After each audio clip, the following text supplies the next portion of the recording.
Hello friends, स्वागत है fast information में। बिहार स्वास्थ्य विभाग की तरफ से एएनएम की परीक्षा होना है, जिनका टोटल पोस्ट 8,853 पदों पर एग्ज़ाम होगा।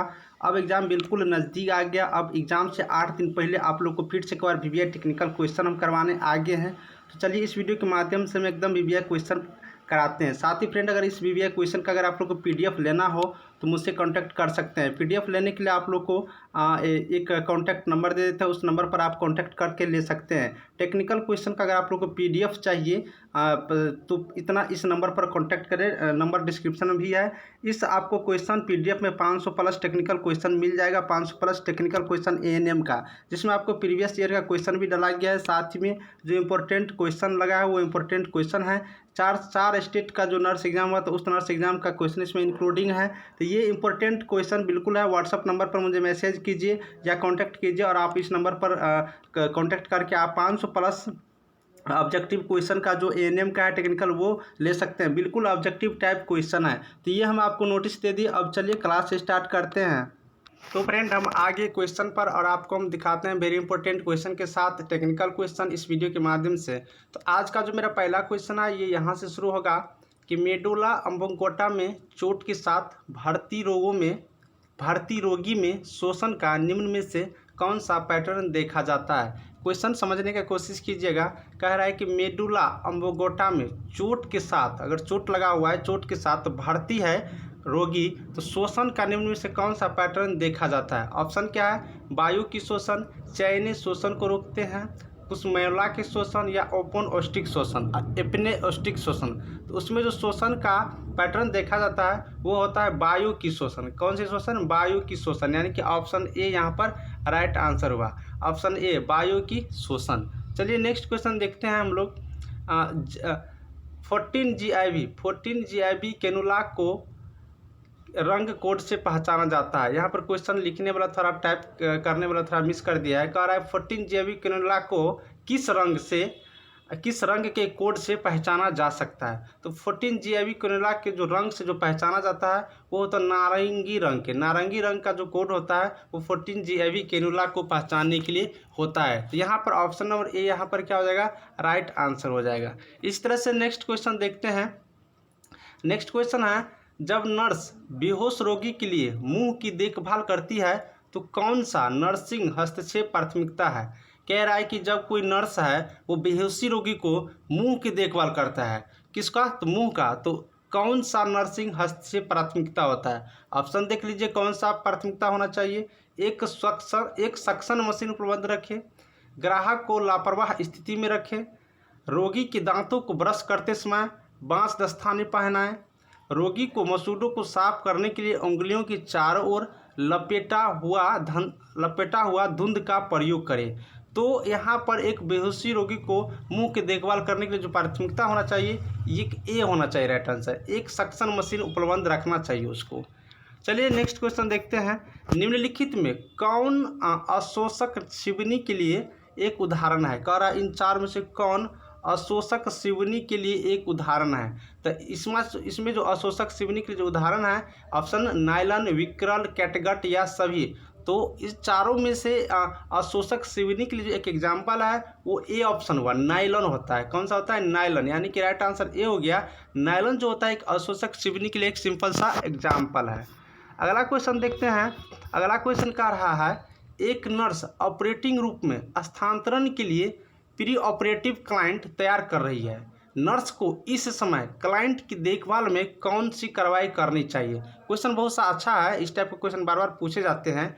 एक नर्स ऑपरेटिंग स्थानांतरण के लिए प्री ऑपरेटिव क्लाइंट तैयार कर रही है।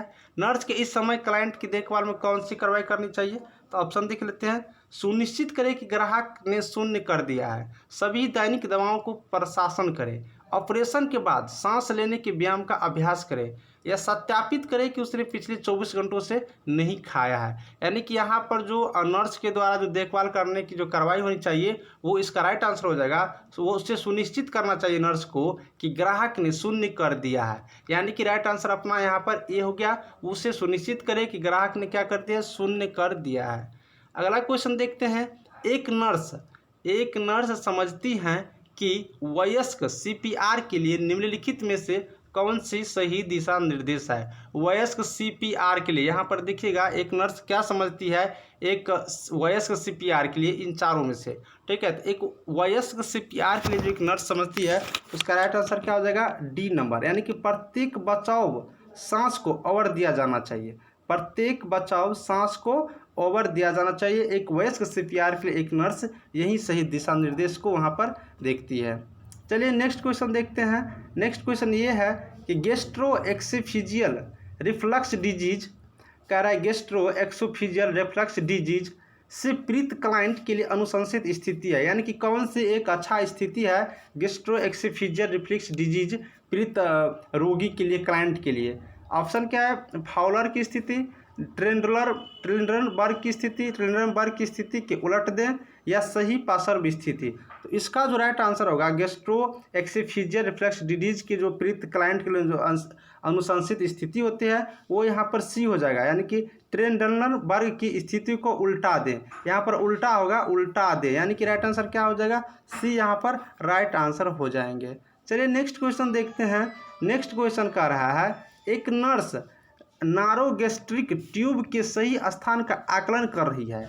नर्स सामग्री को एस्पिरेट करती है और पीएच की जांच करती है। यदि पीएच मान है तो नर्स सही ट्यूब प्लेसमेंट की पुष्टि करती है, यानी कि यहाँ पर आपको पीएच मान पूछा जा रहा है कि पीएच मान क्या होना चाहिए जो कि नारोगैस्ट्रिक ट्यूब के सही स्थान पर आकलन कर रही है और नर्स सामग्री के एस्पिरेट करती है। तो पीएच मान क्या होना चाहिए एक ट्यूब प्लेसमेंट की, जिससे वह पुष्टि कर सके, एक ट्यूब प्लेसमेंट वहाँ पर पुष्टि कर सकती है। तो इसका जो पीएच मान होना चाहिए वो 3.5 होना चाहिए। कितना होना चाहिए? 3.5 पीएच मान होना चाहिए। चलिए अगला क्वेश्चन देखते हैं। 1 ग्राम HB में कितनी मिलीग्राम आयरन होती है? कह रहा है कि 1 ग्राम HB में कितनी मिलीग्राम आयरन होती है? तो 1 ग्राम HB में जो मिलीग्राम आयरन होती है वो होता है 3.4 ग्राम। कितना होता है?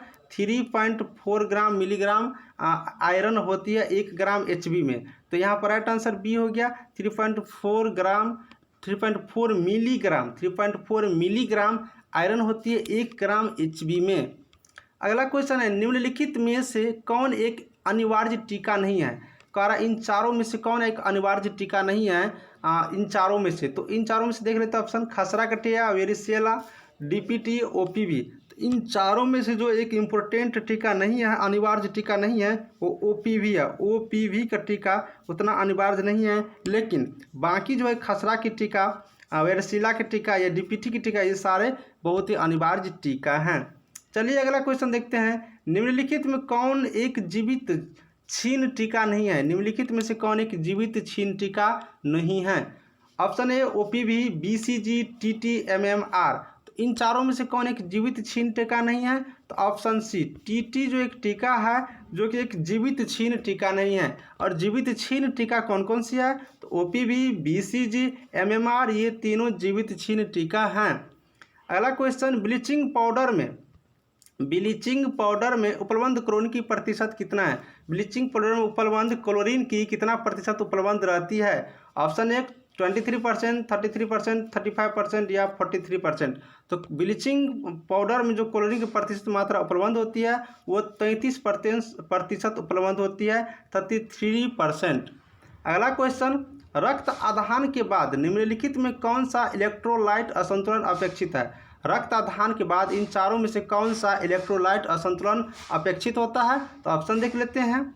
हाइपरकैलेमिया, हाइपोकैलेमिया या फिर हाइपरमैग्रोमिया। तो इन चारों में से जो होगा राइट आंसर बी, हाइपरकैलेमिया जो होता है, हाइपरकैलेमिया यही रक्त आधान के बाद इलेक्ट्रोलाइट असंतुलन को अपेक्षित होती है, यानी कि हाइपरकैलेमिया यहाँ पर right answer option number B. चलिए अगला क्वेश्चन देखते हैं। RNTCP वर्ष शुरू किया गया था? कह रहा है कि RNTCP किस वर्ष शुरू किया गया था? तो RNTCP जो शुरू किया गया था वो 1992 में। कब किया गया था? 1992 ईस्वी में शुरू किया गया था, यानी कि राइट आंसर यहाँ पर सी नंबर हो गया। चलिए अगला क्वेश्चन देखते हैं। स्वास्थ्य सर्वेक्षण एवं योजना समिति का क्या नाम है? स्वास्थ्य सर्वेक्षण एवं योजना समिति का क्या नाम है? ऑप्शन भोरे समिति, मुदुलियर समिति, करतार सिंह समिति या चौथा ऑप्शन है जंगलवाला समिति। तो यहाँ पर जो राइट आंसर होगा स्वास्थ्य सर्वेक्षण एवं योजना समिति का जो नाम है ये है मुदलियार समिति। क्या? मुदलियार समिति। ऑप्शन नंबर बी यहाँ पर देखेंगे जो कि राइट आंसर है। अगला क्वेश्चन देखते हैं, किस क्षेत्र में एक सामान्य स्रोत से बड़े पैमाने पर होने वाले रोग क्या कहलाते हैं? किसी क्षेत्र में एक सामान्य स्रोत से बड़े पैमाने पर होने वाले रोग क्या कहलाते हैं? तो बड़े पैमाने पर जो होने वाले रोग होते हैं एक सामान्य क्षेत्र पर, वो महामारी कहलाते हैं। ऑप्शन नंबर ए यहाँ पर राइट आंसर होगा। महामारी रोग सामान्य स्रोत से बड़े पैमाने पर होने वाला एक रोग होते हैं, जिसे हम लोग क्या कहते हैं? महामारी। ठीक है, ऑप्शन ए यहाँ पर राइट आंसर। अगला क्वेश्चन, कैपिलिक धब्बे किस में देखी जाते हैं? तो कैपिलिक धब्बे जो देखी जाती है वो रूबेला में देखी जाते हैं। ये क्वेश्चन बहुत बार हम करवा चुके हैं। कैपिलिक धब्बे किस में देखी जाती है? तो कैपिलिक धब्बे जो देखी जाती है वो किस में देखी जाती है? तो यहाँ पर रूबेला में, किस में? रूबेला में देखी जाती है। राइट आंसर यहाँ पर सी होगा। चलिए अगला क्वेश्चन देखते हैं, रोग की रोकथाम के प्राथमिकता स्तर में क्या शामिल है? रोग की रोकथाम के प्राथमिकता स्तर में क्या शामिल है? तो रोग की जो रोकथाम के जो प्राथमिकता स्तर में जो शामिल होते हैं वो ऑप्शन देख लेते हैं, प्रारंभिक निदान और उपचार, दूसरा विकलांग सीमा और पुनर्वास, तीसरा है स्वास्थ्य संवर्धन और विशिष्ट सुरक्षा, चौथा उपयुक्त सभी। यानी कि यहाँ पर सारा आंसर सही है, क्योंकि रोग की जो रोकथाम करना है उसमें जो प्राथमिकता स्तर होगा, प्राइमरी लेवल जो होना चाहिए, ये सारा सही है। प्रारंभिक निदान और उपचार होना चाहिए, उसके बाद विकलांग सीमा और पुनर्वास होना चाहिए, उसके बाद स्वास्थ्य संवर्धन और विशिष्ट सुरक्षा होना चाहिए। तो यहाँ पर चारों आंसर सही है, यानी कि तीनों आंसर सही है। ऑप्शन डी यहाँ पर सही होगा, तीनों सही है। अगला क्वेश्चन, निम्नलिखित में कौन सी रिक्ति की विधि नहीं है? रिक्ति की विधि कौन सी नहीं है? पहला, कंडोम यूज करते हैं, सही है। आईयूडी सही है, डायफ्राम सही है। तो रिक्ति की विधि कौन सी नहीं है? तो वेक्सोटोमी एक रिक्ति की विधि नहीं है। तो यहाँ पर ऑप्शन नंबर डी हो गया राइट आंसर, जो कि एक रिक्ति की विधि नहीं है। अगला क्वेश्चन, सिंगमंड फ्राइड द्वारा विकास से मनोवैज्ञानिक चरणों के अनुसार फालिक चरण है। कह रहा है कि सिंगमंड फ्राइड द्वारा विकास के मनोवैज्ञानिक चरणों के अनुसार फालिक चरण है। यानी कि कौन सा फालिक चरण है, कितने समय का एक होना चाहिए मनोवैज्ञानिक चरण?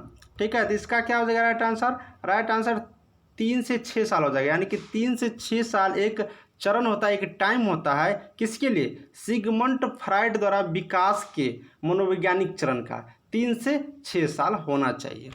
अगला क्वेश्चन है, यहाँ पर 4 साल के बच्चे की माँ क्लिनिक नर्स को बुलाती है और चिंता व्यक्त करती है क्योंकि बच्चा हस्तमुथेन कर चुकी है। एरिक्सन के मनोसामाजिक विकास सिद्धांत के उपयोग करते हुए उपयुक्त प्रक्रिया में नर्स क्या बताती है? क्वेश्चन बहुत ही अच्छा है। कह रहा है एक 4 साल की बच्चा है जो कि उसकी माँ क्लिनिक में नर्स को बुलाती है और उससे चिंता व्यक्त करती है और वो बताती है उसकी माँ कि बच्चा हस्तमुथेन कर चुका है। तो बताइए एरिक्सन के मनोसामाजिक विकास सिद्धांत का उपयोग करते हुए कि उपयुक्त प्रतिक्रिया में नर्स क्या बताती है? तो उपयुक्त प्रक्रिया में जो नर्स बताएगी, ऑप्शन के अनुसार देख लेते हैं, यह इस उम्र में एक सामान्य व्यवहार है।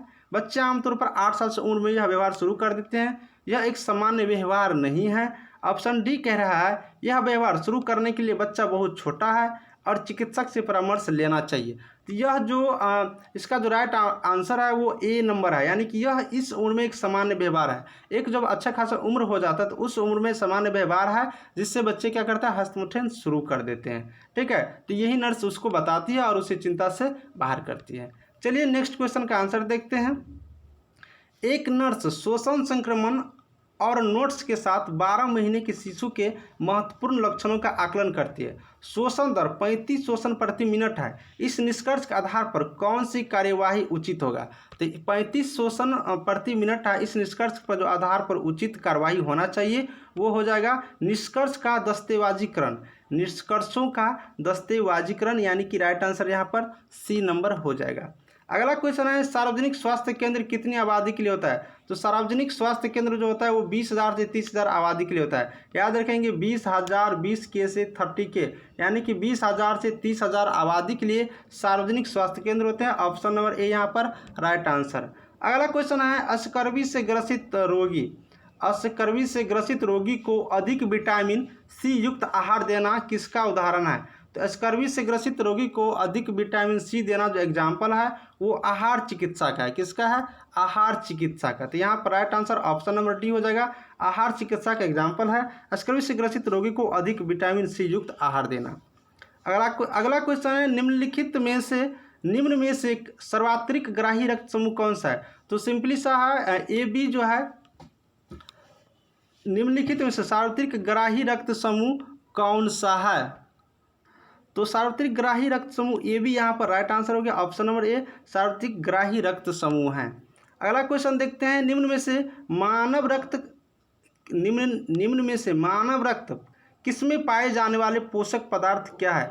मानव रक्त किसी में पाए जाने वाले पोषक पदार्थ क्या है? तो ग्लूकोज। मानव रक्त में जो नॉर्मली पाए जाने जो एक पोषक पदार्थ होते हैं वो ग्लूकोज होते हैं, ऑप्शन नंबर डी यहाँ पर राइट आंसर हो गया। चलिए नेक्स्ट क्वेश्चन देखते हैं, अग्रपीयूष ग्रंथि यहाँ पर कह रहा है, अग्रपीयूष ग्रंथि स्रावित थायराइड उद्दीपक हार्मोन कार्यों में शामिल है। यानी कि कौन सा अग्रपीयूष ग्रंथि स्रावित थायराइड उद्दीपक हार्मोन के कार्यों में शामिल होते हैं? तो यहाँ पर राइट आंसर ए हो गया, थायराइड ग्रंथि की वृद्धि के लिए आवश्यक होते हैं। अगला क्वेश्चन, अस्थमा एवं ब्रोंकाइटिस के किस तंत्र से संबंधित बीमारी है? अस्थमा एवं ब्रोंकाइटिस किस तंत्र से संबंधित बीमारी है? तो श्वसन तंत्र से संबंधित बीमारी है अस्थमा एवं ब्रोंकाइटिस। अगला क्वेश्चन, उस विटामिन का क्या नाम है जो खनिज के अवशोषण को समृद्धि करता है? तो विटामिन यहाँ पर डी जो होते हैं, विटामिन का एक नाम है जो कि खनिज को अवशोषण के समृद्धि करते हैं, तो ऑप्शन सी हो गया विटामिन डी। अगला क्वेश्चन, डीएनए पर किस विकिरण का प्रत्यक्ष प्रभाव में सम्मिलित होते हैं? डीएनए पर किस विकिरण के प्रत्यक्ष प्रभाव में सम्मिलित होते हैं? तो सारा, केवल पिरामिडिन डायमर के निर्माण में, केवल प्यूरिन या पिरिमिडिन क्षारकों के निष्कर्षण में, केवल रज्जु का क्रस बंधन में। यानी कि यहाँ पर चारों ऑप्शन सही है, ऑप्शन डी यहाँ पर राइट आंसर। अगला क्वेश्चन है, जीवन के सभी प्रक्रियाओं के लिए कहाँ से आवश्यक ऊर्जा प्राप्त होती है? कह रहा है जीवन के सभी प्रक्रियाओं के लिए कहाँ से आवश्यक ऊर्जा प्राप्त होती है? तो जीवन के सभी प्रक्रियाओं के लिए जो आवश्यक ऊर्जा प्राप्त होती है वो पोषण और शोषण से। कहाँ पर?